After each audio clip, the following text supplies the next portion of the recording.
Bienvenidos al coloquio del Instituto de Matemáticas.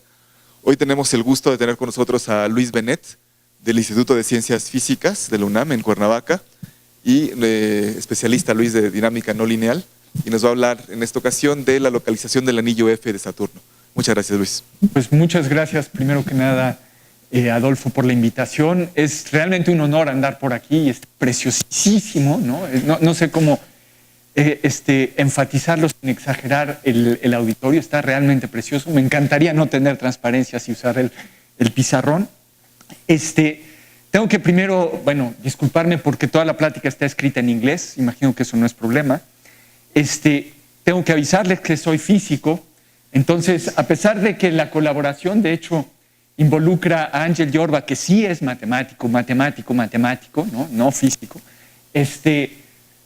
pues mi enfoque va a ser muy de físico. Todo lo hice bastante coloquial, entonces voy a describir primero cuál es el problema y después voy a entrar en lo que hemos nosotros contribuido. Y así que, una de mis particularidades es que a veces enredo las cosas demasiado claras. Entonces, si digo algo demasiado burdo o bruto o que no tiene sentido, por favor, interrúmpanme y háganme retomar bien las cosas, o simplemente pregunten en cualquier momento, ¿no? El título es sobre la localización del anillo F y de hecho, resulta que este es un problema que ha atraído a varios matemáticos y quisiera entonces pasar un buen rato de tiempo describiendo cuál es de facto el problema y dónde está todo lo que es interesante tanto para las matemáticas como para la física. Este es más o menos el plan de la plática. Voy a pasar un ratito describiendo las observaciones y cuáles son las preguntas que uno se formula tanto en la física como en las matemáticas. Después voy a describir lo que nosotros bautizamos como el enfoque de la dispersión para anillos delgados. Resulta que fue un pésimo nombre, pero eso ya no importa, ya lo pusimos así y así nos tenemos que quedar. Voy a hablar del anillo, del modelo sencillo que estamos proponiendo para entender la localización del anillo F. Voy a describir toda la parte numérica un poco burda y bruta que hemos hecho y pues resumiré y concluiré al final, ¿no? Entonces, insisto, por favor, simplemente interrúmpanme si hay algo que no está claro. Entonces, cuando hablamos de Saturno, esto es lo que uno tiene en la cabeza, ¿no? Directamente es esta imagen, ¿no? Un planeta pues relativamente achatado, es el más achatado que hay en el sistema solar, y los anillos que son, por un lado, muy, muy brillantes, lo que habla de la composición, que son fundamentalmente agua, que son muy extensos, y de hecho durante esencialmente 4 siglos se pensó que era el único planeta que tenía anillos. El anillo F es esta cosa brillante que se ve al borde de todos los anillos principales. Y el entendimiento que había hasta los años 70 sobre los anillos se basaba en lo que es la física de galaxias. Es decir, las colisiones de las partículas del anillo hacen que se aplanen y que en algún sentido se circularicen y se extiendan, y por eso uno más o menos entendía pues, que las cosas eran bastante planas y más o menos extendidas. Ahora, para dar una idea de qué significa bastante plano y bastante extendido, la distancia, el radio de Saturno es algo así como 60.300 kilómetros, que es bastante, ¿no? Es el segundo más amplio en el sistema solar.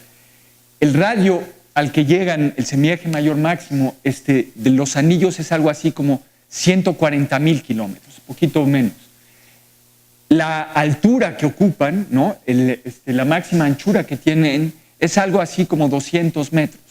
Entonces estamos hablando de 6, 8 órdenes de magnitud de diferencia en lo que es la extensión radial respecto a la extensión en altura. Entonces es una muy buena aproximación, cosa que voy a utilizar, pensar que estas cosas son totalmente planas. No lo son, pero son bichos realmente muy, muy delgados. Entonces, como decía, el entendimiento que se tenía era la física de galaxias y esa provenía de los 60s y 70s.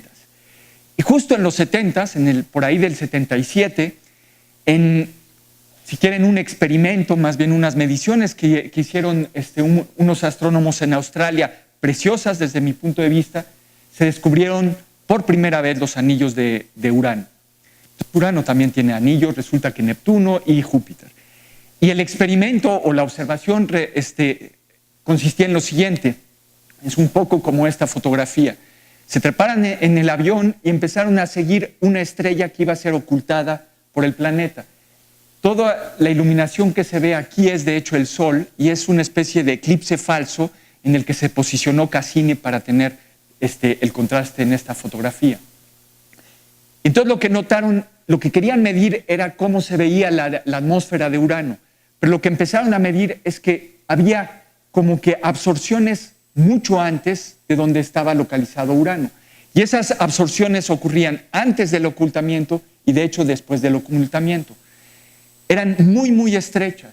En particular, por ejemplo, esta es del orden de 80 kilómetros. Entonces eran realmente muy estrechas. Se observaron varias de esas absorciones de luz y resultó que a la entrada de la estrella, antes del eclipse o después del eclipse, la diferencia era que no eran exactamente simétricas, es decir, volteando la figura no daban unas con otras, sino estaban ligeramente desfasadas. La interpretación que se hizo fue, Urano tiene anillos, pero los anillos son delgados, no son como los anillos de Saturno que son muy extensos, y son muy delgados, además son excéntricos, que eso tenía que ver con la simetría de la entrada y la salida, y tiene varios. ¿Y cómo puede ser? La pregunta.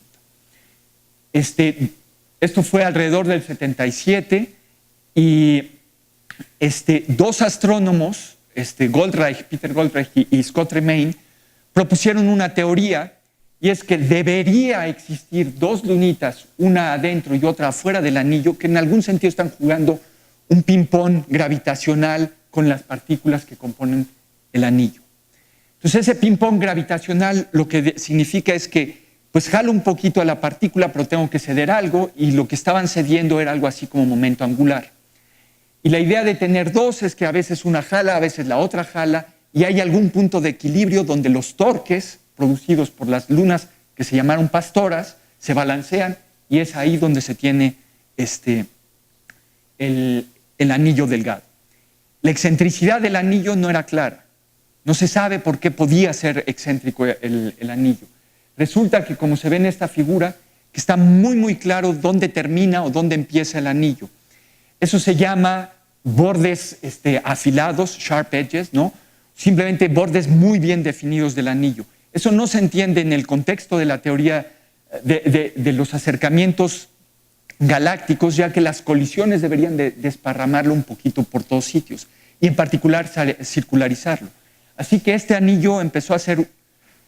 anillos empezaron a ser un dolor de cabeza. Algo importante es que eventualmente, ¿no?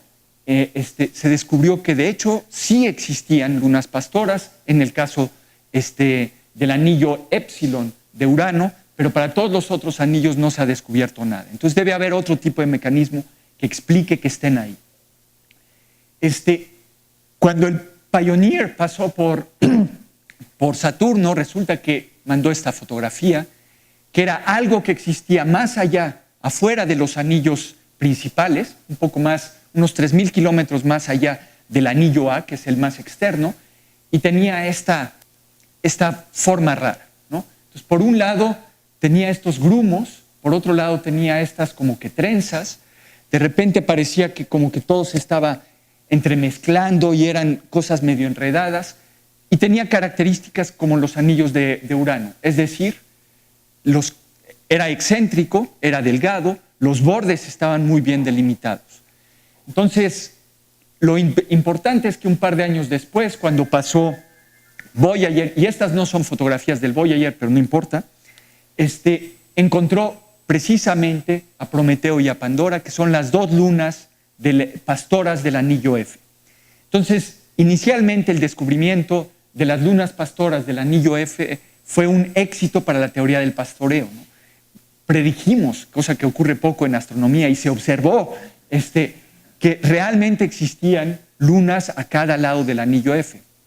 Y cuando hubo suficientes fotografías y se empezó a poner mediciones y a hacer fits con elipses keplerianas, resultó que el lugar donde estaban emplazadas estas dos lunitas pastoras, no formaba la zona de equilibrio donde se equilibraban los torques, que era el lugar donde debería estar emplazado el anillo F. Es decir, el anillo F estaba en un sitio donde no podía estar según la teoría del pastoreo. Entonces, ¿qué pasa?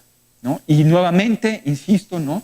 Esta cosa tiene pues varias trenzas, tiene cambios de densidad a lo largo del azimut, tiene cosas raras que cuando uno toma física 1, ¿no? En la facultad uno nunca se imagina, ¿no? Las curvas se ven más o menos continuas, pero a veces no tan diferenciables, ¿no? Etcétera. Entonces, todas estas son fotografías de verdad que ha mandado Cassini, y esto no es una simulación, es una peliculita que se formó a través de varias fotos, y lo que se hizo Cassini es definir en algún sentido un sistema corrotante con Prometeo, que es esta lunita. Entonces, esto es dinámica en el anillo F.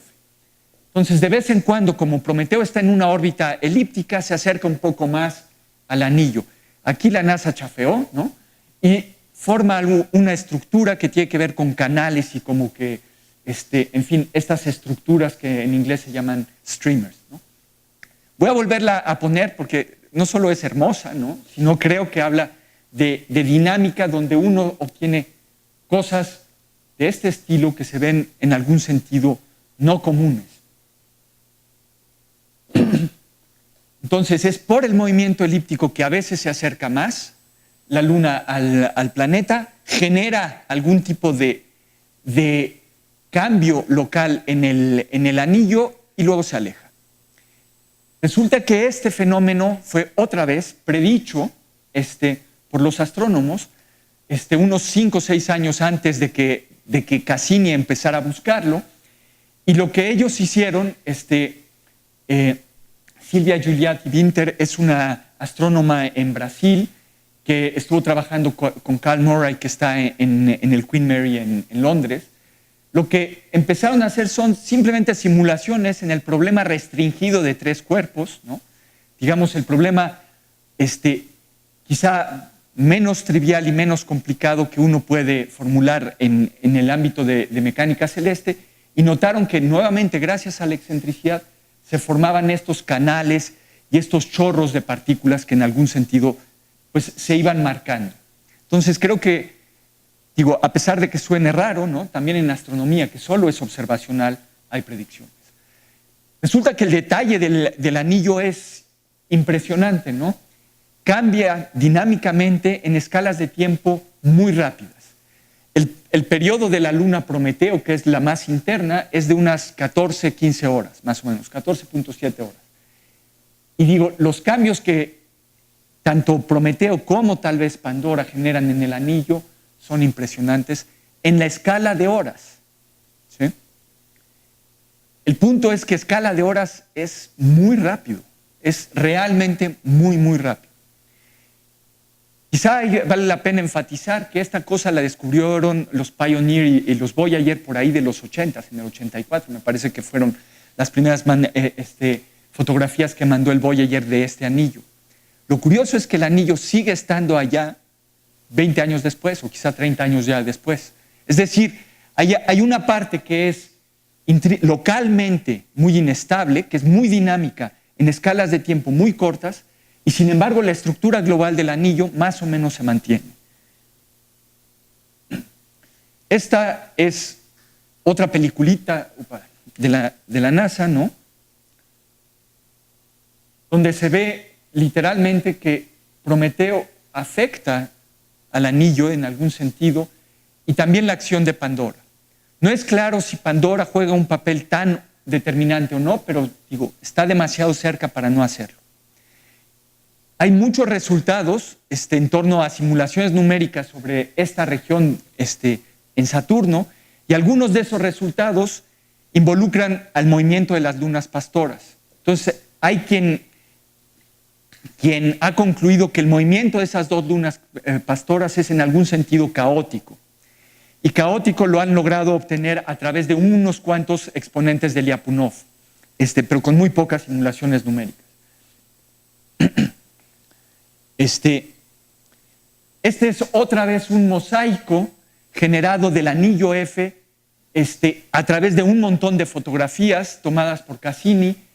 Y digo, hay muchos trucos en este mosaico. En particular, la parte radial esta parte del anillo ha sido ensanchada en un factor 400. Entonces esto no se ve desde la nave así, simplemente tiene un ensanchamiento por un factor 400.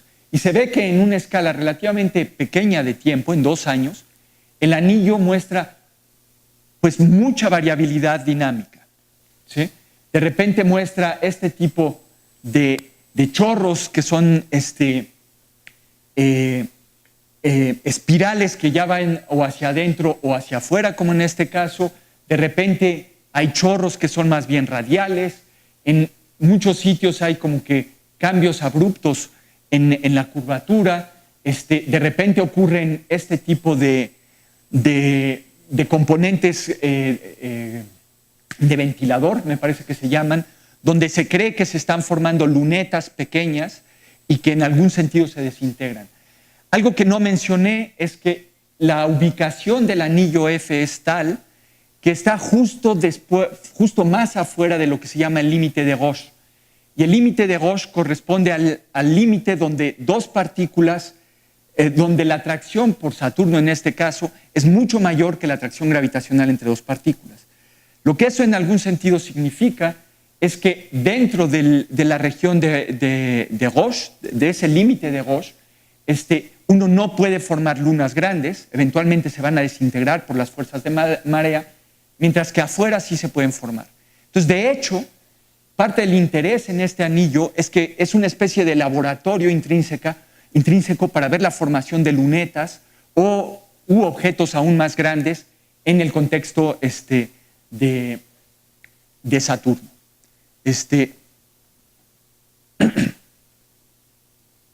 Entonces, un poco resumiendo todo lo que he dicho, voy a incluir algunas citas, ¿no? Todas están en inglés, lo siento. Lo que dice Larry Esposito en un libro de hace algunos años, dice: desafortunadamente los modelos son frecuentemente idealizados. Por ejemplo, uno considera las partículas del anillo como esferas duras y todas del mismo tamaño. Eso es algo, por cierto, que yo voy a hacer. Y mis esferas no solo van a ser duras, sino el tamaño va a ser 0. Es decir, son partículas puntuales. Y no pueden predecir aún mucho de la fenomenología en el detalle observado por Cassini. En particular, ¿no? Los bordes están bien delimitados. Entonces, lo que sugiere es que efectos no intuitivos colectivos dan lugar a estructuras inusuales, que es un poco todo lo que he tratado de describir. Uno de estos ejemplos es el caso de las lunas pastoras. El anillo F no está localizado exactamente donde debería, es decir, donde los torques se balancean. Y otro punto importante es que los cantos bien definidos en los anillos están demasiado bien definidos. Yo no sé cómo se debe traducir esto bonito, pero bueno. En un artículo de revisión aún más reciente, Tiscareno dice que a pesar de que el anillo está formado por un montón de grumos y de dobleces, tantos que no se pueden seguir de manera individual, el anillo F mantiene sobre escalas de tiempo del orden de décadas, estamos hablando del orden de 30 años, la misma forma de una elipse que está precesando libremente. Es decir, es una elipse kepleriana.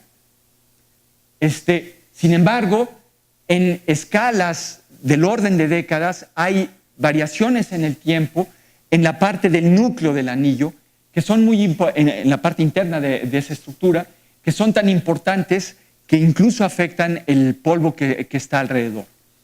Y estas cosas se han notado a través de las mediciones del Voyager y de Cassini. Entonces, simplemente para resumir un poquito todo lo que he dicho hasta ahora, el tipo de preguntas que hay abiertas se refiere a por qué el anillo F está donde está.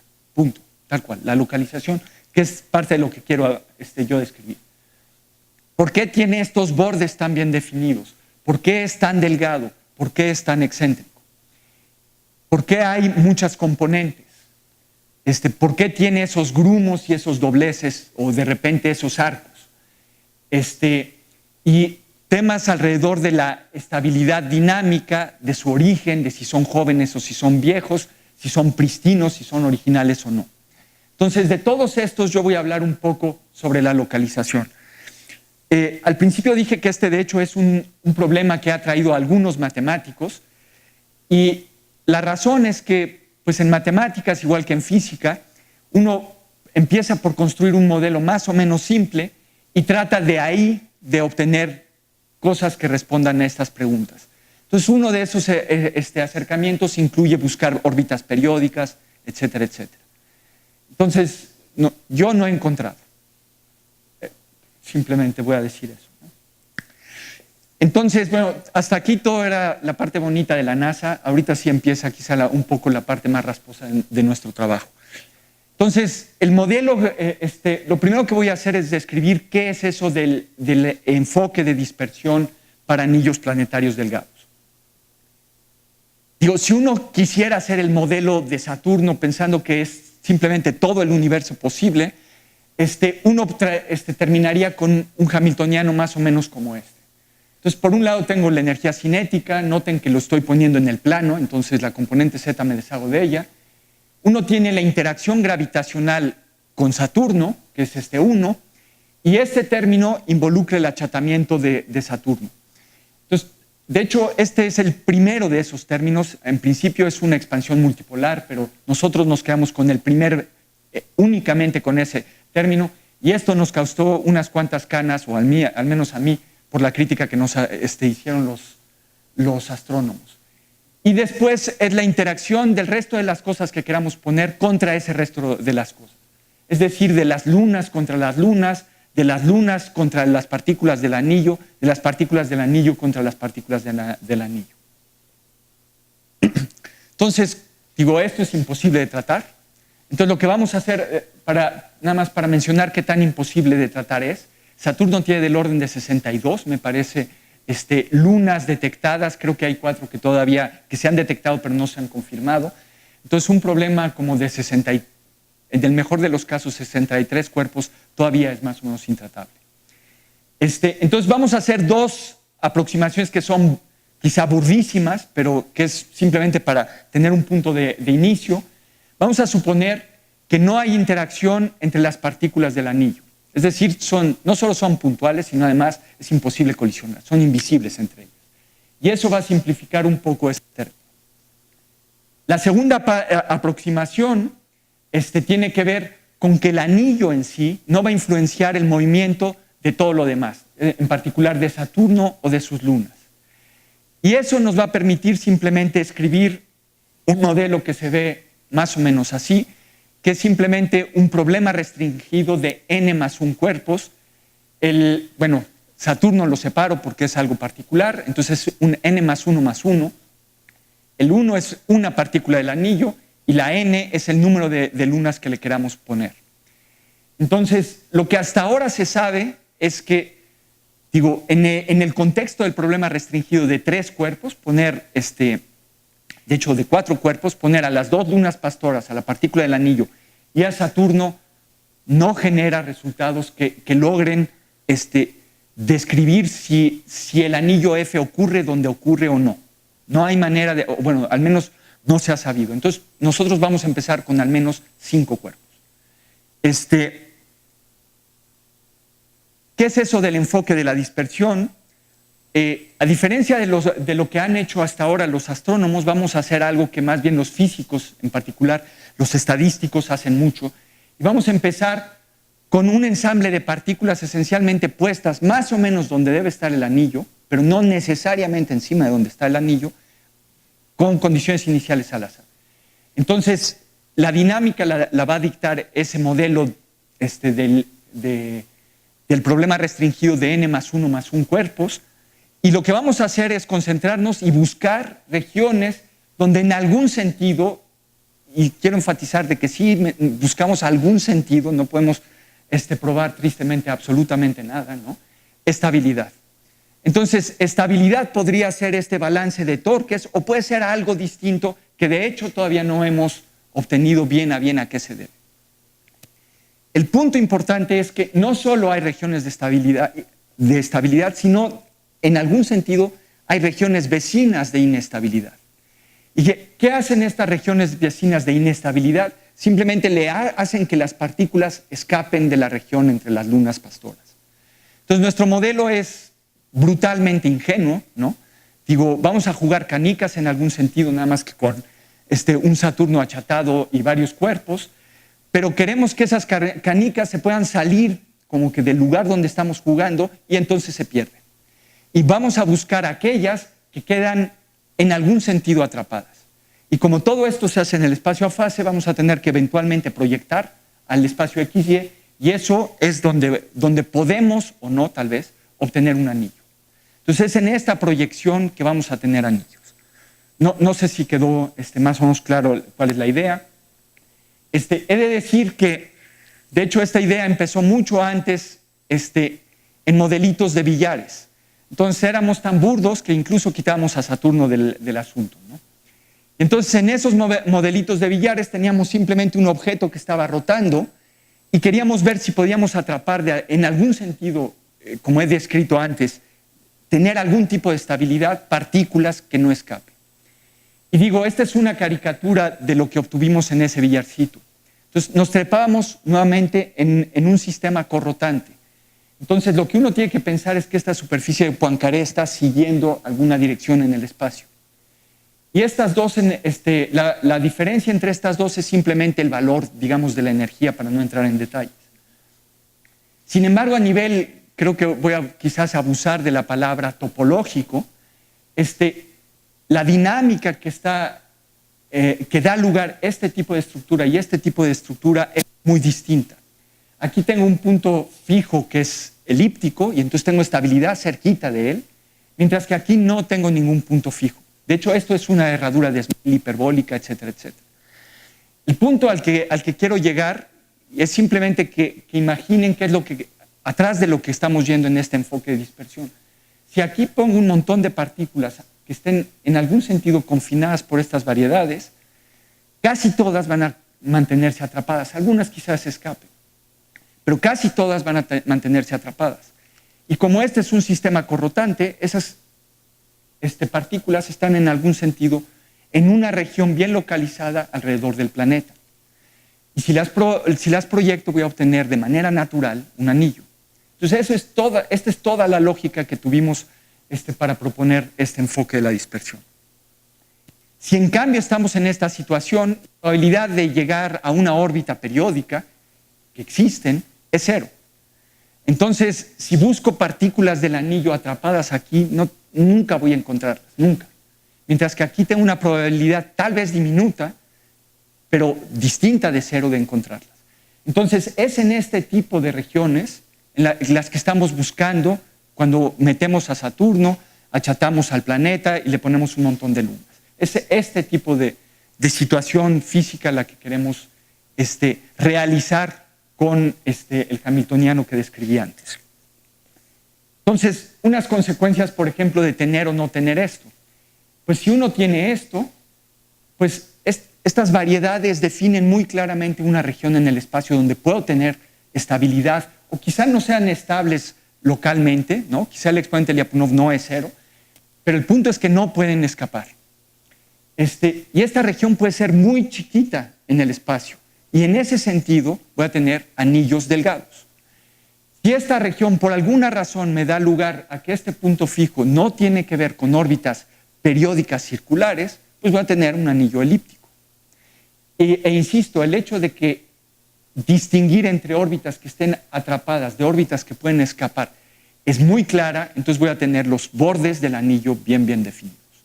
Entonces, si esto jalara, tengo tres propiedades que se observan de gratis sin haber hecho ningún cálculo. Quizá vale la pena decir que en todo esto sí hay matemáticas. Obviamente está algo cercano al teorema de Kamm, pero este es un sistema de 2 grados de libertad. Entonces, si estoy volviendo al modelito que estoy proponiendo, tengo 2 más 1 grados de libertad, o más 1/2, no sé cómo lo quieren poner, al tiempo. Y ahí, digo, mi propia noción de sección de Poincaré deja de ser buena. Entonces, hay matemáticas aquí, no soy yo el mejor para describirlas. Entonces, esto es lo que acabo de decir, ¿no? Simplemente si se diera este tipo de circunstancias, vamos a obtener anillos delgados, excéntricos, y los bordes del anillo van a estar muy bien definidos. Entonces, bueno, regreso al modelito que teníamos y la pregunta es, pues, ¿qué lunas tengo que meter aquí? Y aquí hay cualquier cantidad de opciones. Tengo 62 lunas, ¿no? Entonces, en algún sentido es más o menos obvio que necesito a Prometeo y a Pandora, las lunas pastoras, simplemente porque están ahí cerquita. Y ya vieron que en escalas pequeñas de tiempo meten mucho ruido en la estructura del anillo. La pregunta es si necesito más. Y nuestra respuesta ingenua es que sí. La razón por la que necesitamos algo más que Prometeo y Pandora es que a pesar de que ellas generen inestabilidades, el tiempo para escapar de esa región es del orden del sistema solar. Entonces necesitamos algo que ayude a limpiar la región del anillo para solo ver justamente el anillo. Entonces, estas son las lunas a partir de Mimas hasta Iapeto, y de hecho corté aquí algunas, más masivas que hay en Saturno, alrededor de Saturno. Y nosotros nos decidimos por incluir solo a Titán por una razón. Por un lado, bueno, de hecho no es una razón, pero son varias. Por un lado, es la más masiva de las lunas alrededor de Titán, y además está en una órbita ligeramente excéntrica. Entonces, ¿por qué nos importa que esté en una órbita ligeramente excéntrica? Porque si en algún sentido existen mecanismos que involucran resonancias que me ayudan a limpiar el anillo, necesito tener algo excéntrico para justamente hacer que esas resonancias tomen efecto. Si fueran órbitas puramente circulares, no generan resonancias. Ahora, la crítica muy al punto, por cierto, de los astrónomos fue que ¿por qué Titán y no Mimas? Pues resulta que Mimas está muchísimo más cerca y bueno, tiene menor masa, pero quizá la cercanía es importante, también es excéntrica, entonces también podría excitar resonancias. Entonces, ¿por qué Titán y no Mimas? De hecho, hay otra razón para incluir Mimas, y es que Mimas está cerca de una resonancia 2-3 con Pandora. Entonces, si Mimas mete algún ruido, ese ruido como que puede ser ampliado gracias a la resonancia con Pandora. Entonces, la razón por la que nosotros excluimos Mimas en este contexto de un problema restringido de 5 cuerpos es que Mimas, la fuerza que ejerce Mimas sobre una partícula típica del anillo es 4 veces menor que la que ejerce Titán. Y ese 4 tiene que ver con Mimas en el punto más cercano al anillo y Titán en el punto más alejado. Entonces, en términos de fuerza, simplemente nos inclinamos por Titán. Hoy por hoy estamos convencidos de que Titán sea el importante, no. Entonces, ¿es Mimas? Tampoco. Entonces, pero sí creemos que necesitamos un quinto cuerpo. Entonces, para describir todo lo que voy a hacer, que es numérica bastante bruta, voy a empezar por las condiciones iniciales. Entonces, supongo que cualquier partícula del anillo va a estar en alguna elipse de Kepler. Entonces, para definir las condiciones iniciales, por un lado necesito orientar la elipse, ¿sí? Por otro lado necesito describir dónde en la elipse estoy, respecto, que es otro ángulo aquí. Y luego tengo que describir qué elipse es decir, necesito el semieje mayor y algo que tenga que ver con la excentricidad. Entonces, son al menos 4 numeritos. Para evitar que además esto depende del tiempo, vamos a fijar las condiciones iniciales de todas las lunas, que son Prometeo, Pandora y Titán, en una situación bien específica y que de hecho es totalmente no natural. Es decir, las vamos a poner alineadas en algún momento del tiempo. Entonces, peor no puede ser. Que quede bien claro, peor no puede ser. El chiste es que con esta situación de extrema rareza vamos a obtener resultados que son más o menos compatibles con las observaciones y que nos dan esperanza de que todo esto tenga algún sentido más allá de nuestra computadora. Entonces, esto era un poco lo que decía. Voy a considerar un ensamble, un montononón de partículas, y voy a buscar aquellas que están en algún sentido atrapadas. Entonces, ¿cómo voy a definir qué significa en algún sentido atrapadas? Y eso tiene que ver con esto. Entonces, si regreso a esta figurita, pues se ve aquí como que un montón de curvas más o menos suaves, ¿no? O sea, toros y movimiento cuasi periódico. Entonces, ¿qué significa moverse sobre uno de estas cosas? Pues que quizá va a cambiar un poquito la distancia, ¿sí? No es lo mismo estar aquí que estar aquí o que estar aquí respecto a la órbita central, que quizá va a haber cambios, pero que esos cambios no van a tener de facto una desviación estándar, una varianza. Es decir, van a ser cosas literalmente cuasi periódicas, pero no me van a inducir un movimiento difusivo real. Quizá a una escala muy pequeña va a haber difusión, pero no es un movimiento difusivo importante en la parte radial. Y entonces nos inventamos, que de hecho creo que no hemos sido ni los primeros ni los últimos, este indicador dinámico que simplemente trata de distinguir algo que es cuasi periódico y que tiene una difusión relativamente restringida en el espacio-fase de algo que no lo es. Y vamos a tomar la desviación estándar, es decir, la raíz cuadrada de la varianza, dividida por el promedio, respecto a alguna variable dinámica, no necesariamente una en particular. Entonces, al principio empezamos explotando esto en el sentido del análisis de frecuencias que introdujo Laskar, y luego vimos que eso era demasiado lío a nivel numérico, entonces simplemente agarramos que esto fuera el semieje mayor de la particulita del anillo que nos interesaba, y resultó que era mucho más ligero de calcular a nivel numérico y quedaba exactamente la misma información. Entonces, los resultados que voy a mostrar en algún sentido involucran estas diferencias. ¿Qué significa ser estable respecto a esto? Pues que este numerito tiene que ser muy pequeño. Debería ser cero si tuviera integraciones de tiempo infinitas, pero no lo es, ¿no? Entonces tiene que ser muy pequeño. ¿Qué significa en algún sentido que va a escapar la partícula, esas inestabilidades, que esto es en algún sentido grande? Noten que esta cosa es adimensional, entonces es un binumerito, ¿ok? Entonces estos son los primeros resultados. Aquí lo que estoy dibujando es el semieje mayor, algo así como la posición radial, y esta es la excentricidad inicial de la partícula del anillo. Los otros dos ángulos los estoy proyectando en este plano.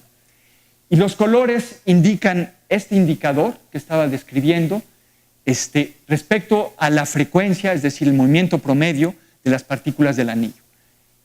En algún sitio por aquí está sentado Prometeo y en algún otro sitio por aquí está Pandora. Entonces esta es la región de todo el anillo.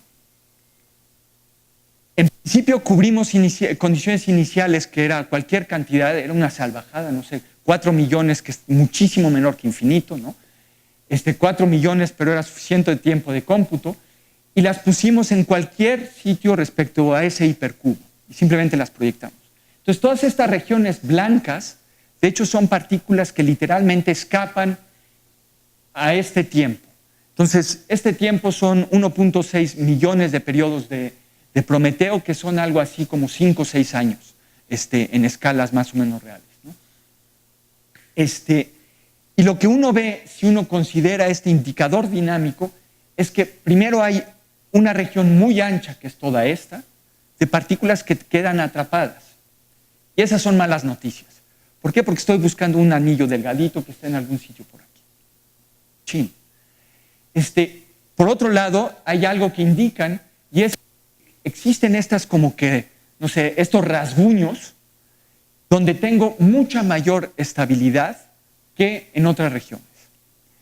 Entonces, justo estos rasguños fue lo que nos dio la idea de, ok, tratemos de filtrar estas partículas respecto a ese índice de estabilidad. Entonces, poco a poco llegaré a ese punto, pero a lo que quiero llegar y que quiero enfatizar y nos quiero autocriticar, es que a priori tenemos un anillo muy grueso, y ese anillo muy grueso no se observa. Pero tenemos integraciones muy finitas, son demasiado cortas, no llegamos a nada de la edad del sistema solar. Entonces, la idea que eventualmente vamos a explotar es filtrar todas las partículas y solo quedarnos con las más estables. Esta es la misma gráfica, pero ahora pintando los dos ángulos, ¿sí? Y lo que quiero enfatizar de esta gráfica es que no estoy seleccionando absolutamente nada particular en las condiciones iniciales respecto a esos dos ángulos. Eso es algo a priori raro, porque se supone que tengo una elipse que es la que ajusta bien al anillo, y sin embargo tengo partículas que esencialmente tienen cualquier elipse o cualquier orientación de la elipse y están sentadas en algún otro sitio. Esto es algo que creo que a los matemáticos no les debe extrañar mucho, nada más me tengo que ver hábil a la hora de ponerlas, pero a los astrónomos les extrañó mucho. Es decir, esto en algún sentido no era natural para los astrónomos, ya que uno tiene que correlacionar mucho estos ángulos para obtener la elipse que uno busca, ¿no? Estas son integraciones un poquito más largas, es el doble del tiempo que describí antes, y solo estoy pintando la región muy cercana a donde sí se observa el anillo, que está, me parece que sentado en algún sitio por aquí. 140.300 y quién sabe cuántos kilómetros. Entonces, nuevamente se ven esas rajadas, son integraciones más largas, entonces de hecho esta región blanca ha penetrado más, y lo que está diciendo es que en esa parte no voy a encontrar partículas del anillo, justamente se están como que evaporando, están escapando. Sin embargo, sigo teniendo esta región más o menos ancha del anillo. Y entonces lo que hicimos fue simplemente contar las partículas que tienen este color, ¿sí? Y contar las partículas que tienen este otro color, y son estos dos histogramas. Aquí estoy poniendo en una escala logarítmica ese indicador dinámico, y aquí es el número de puntitos que aparecen en esta gráfica. Y lo que quiero enfatizar de esta gráfica es que por un lado tengo pues un chipotito, una picada de mosco, ni siquiera un chipotito, ¿no? Una picada de mosco en esta región, y que en cambio sí tengo un chipote mayúsculo, ¿no?, en esta región. Estas son toda esta región naranja-amarilla, que en algún sentido yo quisiera asociar con algo menos estable, mientras que estas son las regiones que describen estas rajadas y que son en algún sentido más estables. El punto que creo que vale la pena enfatizar es que están perfectamente separadas. Simplemente hice un maldito histograma, ¿no? Este está centrado alrededor de menos 5.6 y está alrededor de menos 3.3. Y están perfectamente separadas. Y eso es gracias a que las integraciones han sido bastante más largas. Y siendo un tanto bestias como hemos sido, ¿no?, duplicamos casi el tiempo de integración, llegamos a 11.000 años, y finalmente lo que obtenemos es esto. Esta estructura se ve aún más blanca en ciertas regiones, que es esa evaporación, ese escape de partículas del anillo. Por otro lado, algunas de estas partículas que pertenecen a la zona azulosa, morada, han escapado, por eso esta diferencia, mientras que las que más han escapado han sido todas las que están en la región amarillo-naranja. Entonces esto es simplemente para darle al menos un soporte numérico a esta idea de que estas en algún sentido están atoradas, están en zonas pegajosas, pero eventualmente escapan, mientras que estas están en regiones realmente, que pensamos que son realmente estables. Y estos son los anillos que obtenemos cuando proyectamos esas cosas en el plano, ¿no? Esto es en coordenadas polares, entonces esto es un ángulo y esto es una coordenada radial. Entonces aquí escribí los datos que se tienen nominales a partir de las observaciones, haciendo simplemente un ajuste de Kepler en las fotografías. Ellos obtienen este semieje mayor, esta excentricidad y esta anchura del anillo. Haciendo más o menos lo mismo con este montón de puntos, nosotros ajustamos esta elipse que tiene este semieje mayor. Quiero hacer notar de que más o menos está donde debe estar. Entonces, quién sabe por qué, pero con esta idea de filtrar y solo quedarnos con las más estables, obtenemos algo que es al menos comparable con las observaciones. La excentricidad, en cambio, pelas. Es un orden de magnitud más pequeña que esta. Entonces, lo que pensamos respecto a este numerito, que es tan malo, es que nos está haciendo falta quizás mimas para excitar más el anillo y generar un anillo aún más excéntrico. Y finalmente, respecto a la anchura, lo que hicimos fue desplazar estos ajustes que hicimos de las elipses para arriba y para abajo para obtener el 90% de las partículas del anillo. Y simplemente vimos esta distancia. Y esta distancia nos da 240 kilómetros, que es más o menos comparable con las observaciones. Ahora, resulta que las observaciones, hay una disputa de cuál es exactamente la anchura del anillo, porque si se incluye esto, si se incluye lo otro. Lo único que quiero decir es que hay observaciones donde 240 aparece. No todas las observaciones, y por ejemplo, el núcleo del anillo F se estima que es del orden de 40 kilómetros, que es muchísimo más pequeño que esto. Otras cosas que hemos hecho es estudiar a escalas de tiempo más grandes cómo cambian esos ajustes en el tiempo. Entonces, el semieje mayor resulta que no cambia mucho, mientras que la excentricidad y, de hecho, la velocidad de precesión se puede obtener, se pueden estimar. Entonces, la excentricidad, el que cambia la excentricidad habla de que hay quizás efectos de resonancia seculares. Entonces, eso es un punto más o menos que se obtiene de aquí. De esta gráfica, en cambio, quiero resaltar el hecho de que nosotros podemos obtener una estimación para la velocidad de precesión. Y obtenemos un numerito, ¿no? 2.27, que al menos está en orden de magnitud, me parece que es 2.4 el observado, en justamente las observaciones de Cassini. Lo que importa mucho es que ese numerito más o menos es independiente del tiempo, que es justo este hecho de que en 30 años no ha cambiado mucho el ajuste de la órbita del anillo. Entonces, hasta donde yo sé, este numerito hemos sido nosotros los primeros en obtener una estimación burda y numérica, pero más o menos creíble respecto a lo que se observa en el anillo F. Entonces, la pregunta es, ¿podemos quizá dar algún argumento que explique esas regiones de estabilidad, sí o no? La respuesta corta es no todavía, pero en el intento pues nos pusimos a estudiar las resonancias. Entonces, las resonancias en este caso las definimos así, hay distintas formas de expresarlas, nosotros las expresamos así, donde este numerito es la velocidad de precesión y este numerito es simplemente el movimiento promedio. Y esta condición es la condición de D'Alembert y significa que el movimiento es invariante bajo rotaciones, ¿no? Entonces, estas son las resonancias que obtuvimos. Entonces, aquí están sobrepuestas estas regiones donde teníamos acumulación de partículas del anillo que mostraban estabilidad. Hay rayas rojas, hay rayas azules, hay rayas verdes, hay rayas punteadas que no se pueden ver aquí. El caso es que no obtuvimos absolutamente nada sistemático. Lo único que quisiera decir es que casi todas estas resonancias solamente involucran a Prometeo. Es decir, Pandora en algún sentido no es una luna pastora. Pero de hecho hay algunas que sí la involucran, como estas dos rayas rojas, que son más o menos importantes. Perdón, esta y una por aquí, creo que esta, que son más o menos importantes. Todas las demás en general involucran a Prometeo.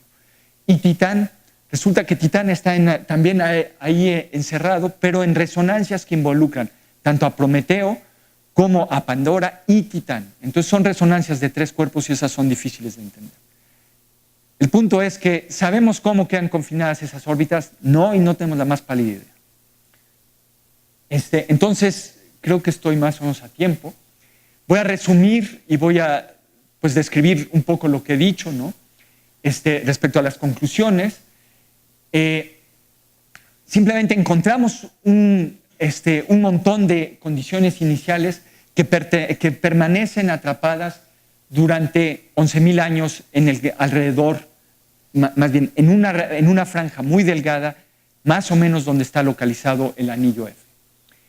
Estas son son varias regiones localizadas en el espacio-fase, no necesariamente es una. Y eso es algo no es novedoso, ya que ha habido reportes de los astrónomos que muestran esto, pero en algún sentido es novedoso porque pudimos ligarlo con la parte del anillo. En esas regiones la difusión radial está suprimida duramente. Es decir, me parece que el máximo de la difusión radial es algo así como 2 kilómetros. 2 kilómetros, no sé si es ir de aquí a Lima más o menos. Las partículas que están atrapadas, cuando las proyecto, forman un anillo que es delgado, excéntrico y que muestra estos bordes bien definidos. Respecto a hacer ajustes con órbitas keplerianas, tenemos buena correspondencia respecto al semieje mayor.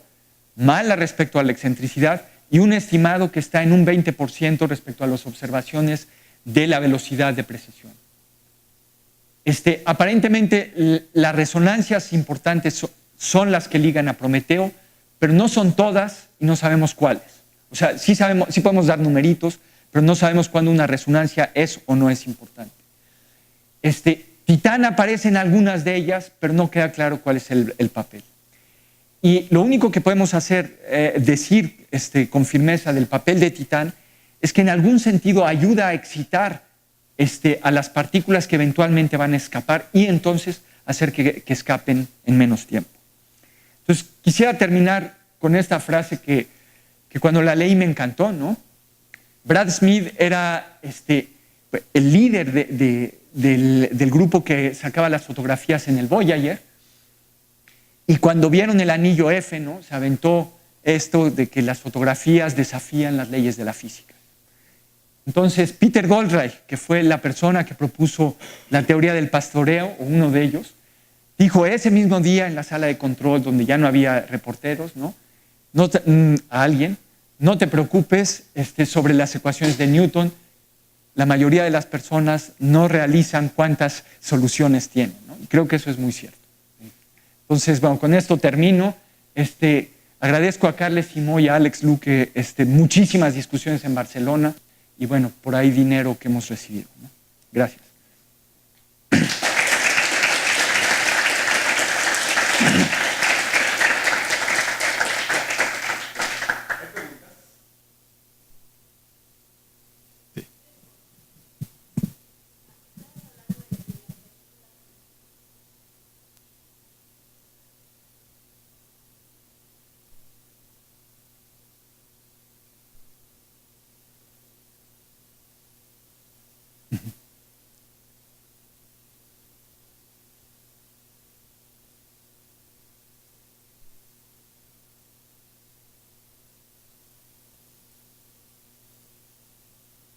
No, déjame regresar.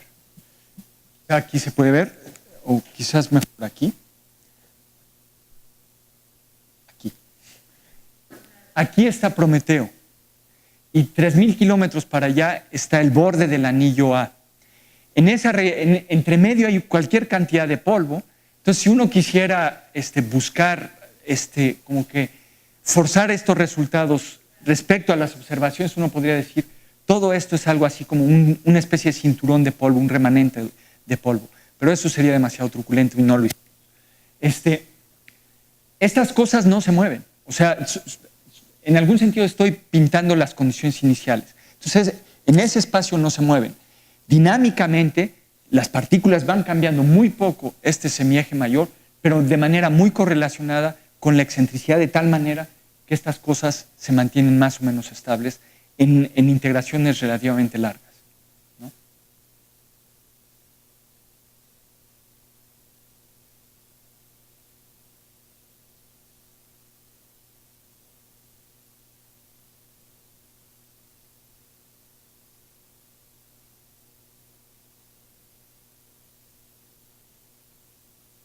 $30 años. Nuestro récord, y creo que por ahora tenemos el récord, esto equivale a unos 11,000 años. Qué ridículo. Es ridículo en las escalas de tiempo del sistema solar. Incluso si pensamos en la historia de la Tierra, es en algún sentido ridículo, ¿no? De 60 millones de años me parece que es la escala cuando vino el Chicxulub. Entonces es realmente ridículo. El punto es que en algún sentido necesitamos distinguir lo que difunde radialmente lo suficiente para ser considerado naranja de lo que no difunde lo suficiente, que son todas estas. El mecanismo en algún sentido para ser o no ser de una u otra es cuando pasas relativamente cerca de Prometeo, si ese paso en algún sentido hace que los elementos orbitales cambien lo suficiente. Y lo suficiente es pasar de migraciones de 2 kilómetros a migraciones de 20 a 200 kilómetros. Entonces, esto va a seguir aumentando respecto a la distancia radial que va a migrar, pero eso involucra tiempo de cómputo y paciencia del que está sometiendo los trabajos, y ya no la tengo, ¿no? No sé si contesté la pregunta. ¿Las preguntas? Sí.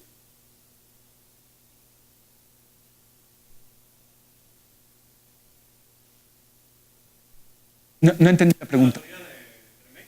Ajá.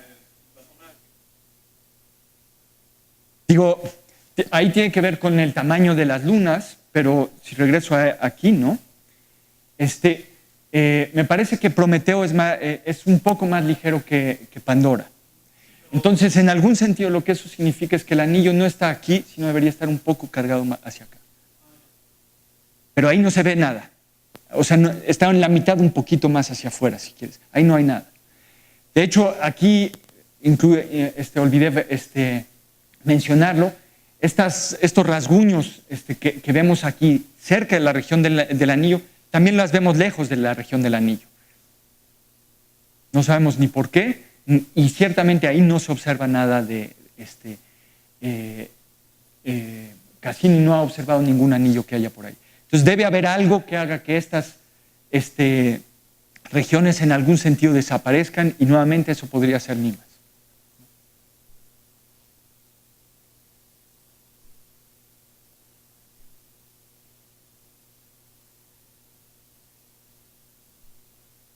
Buena pregunta.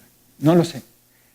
O sea, lo que puedo decir, déjame regresar a una de estas cosas bonitas, es que, a esta quizá, es que en algún sentido sí le roban anillo, partículas. Cuando esto no es que entre al anillo, parece que entra, pero esa es la perspectiva, se acerca mucho y a la hora en que se va, sí jala algunas de estas. Esas terminan acretando sobre la Luna, no se sabe, no necesariamente. En las simulaciones numéricas, en cambio, un mecanismo típico de escape, si quieres, es literalmente colisionar con las lunas. No lo mencioné, pero en nuestras simulaciones todo es partícula puntual, pero las lunas pastoras tienen un radio, digamos, que corresponde a las observaciones. Entonces, en algún sentido tiene sentido hablar de colisiones con las pastoras. Entonces, eso es respecto a si sí le roban o no le roban material, pero por otro lado están estas figuras, ¿no? Digo, aquí no se ve dónde están las partículas, pero este tipo de cosas a veces se asocian a la acreción dentro del anillo de partículas mayores, y esa cosa en algún sentido perturba fuertemente de manera local a las partículas del anillo y genera pues este tipo de espirales que ya estén adentro o ya están afuera. ¿Perdón? Algo así. Sí. Entonces, actualmente lo que antes, durante el paso de Voyager, eran las varias componentes, ¿no? Las varias trenzas del anillo, ahorita se asocia más bien con este tipo de cuestiones de escape de material del anillo. Ahora, también mencionaste si sirven para acretar o no lunas, me parece. Entonces, se sabe que hay de repente objetos de mayor tamaño dentro del anillo, simplemente por la brillantez que tiene de manera muy local. Sin embargo, son cosas que duran poco tiempo, y ahí el responsable son las fuerzas de marea, en algún sentido, que ejerce Saturno. Son suficientemente fuertes para que estas cosas sean en algún sentido temporales.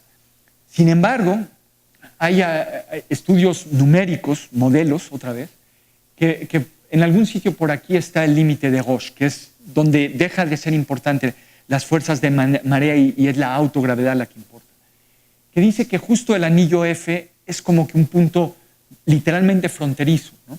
Entonces, lo que ellos proponen para la creación de nuevas lunetas es que por alguna razón cambia la masa y entonces el límite de Roche aumenta respecto al radio en la distancia radial.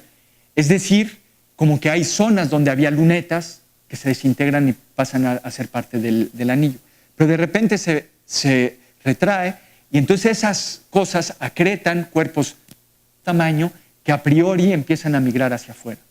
Entonces ese es el tipo de origen que se cree que tiene tanto las lunas como el anillo, ¿no? Y el anillo es pues la desintegración de todas estas, ya que no se dio una integración en suficiente en un tiempo suficientemente corto.